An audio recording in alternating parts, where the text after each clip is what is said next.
another crazy story. This one takes place in Turkey.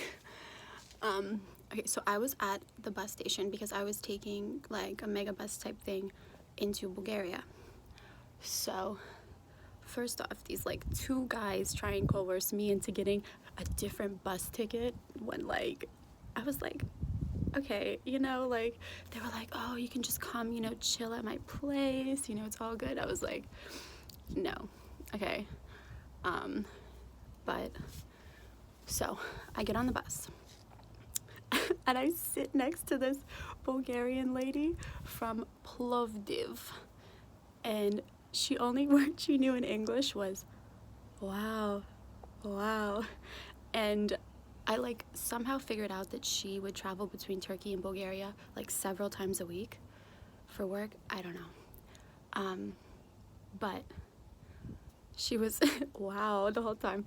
We got stuck in customs for like 4 or 5 hours on the border to Bulgaria because of all like the Syrian refugees and stuff. Like everyone's car had to get searched, everyone's luggage, like madness. Like, and it was in the middle of the summer, like on a hot day.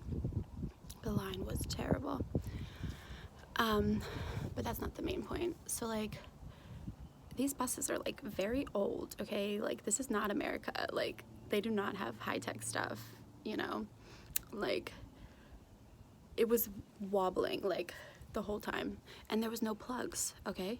So I was probably like, what was like a few hour bus ride turned into like a whole day thing, and it was like getting towards the end of the trip and it was dark out, and I was like, dude, my fucking phone is dead.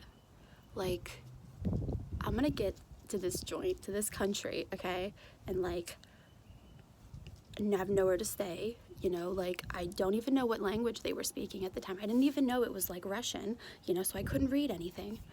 And I was like, dude, I didn't know what to do. So I said bye to my little WoW friend. They let her off a few stops before us. Bulgaria is a very poor country, by the way. And so I get to the capital, Sofia, eventually, and I just take my little suitcase and I like start walking to like anywhere, okay? So I made it to a casino because that was the only thing that was open because it was like 3 a.m. or something. And I was like, hotel, where, I couldn't even communicate. And the guy was like, oh, we have a very nice hotel, like you'll really like it, it's a luxury. Okay, it's called Hotel Cheap, right? It was like a little hard mattress in a little box room with no window, and like it was like a dungeon in like a tiny little bathroom. Like I was scared to close the door, but then I was like, if I leave it open, someone's coming in here and I'm about to die either way. Oh, Hotel Cheap, I gave it a 5-star rating. I don't even think it was on like any website because I don't even know if it was a hotel, honestly.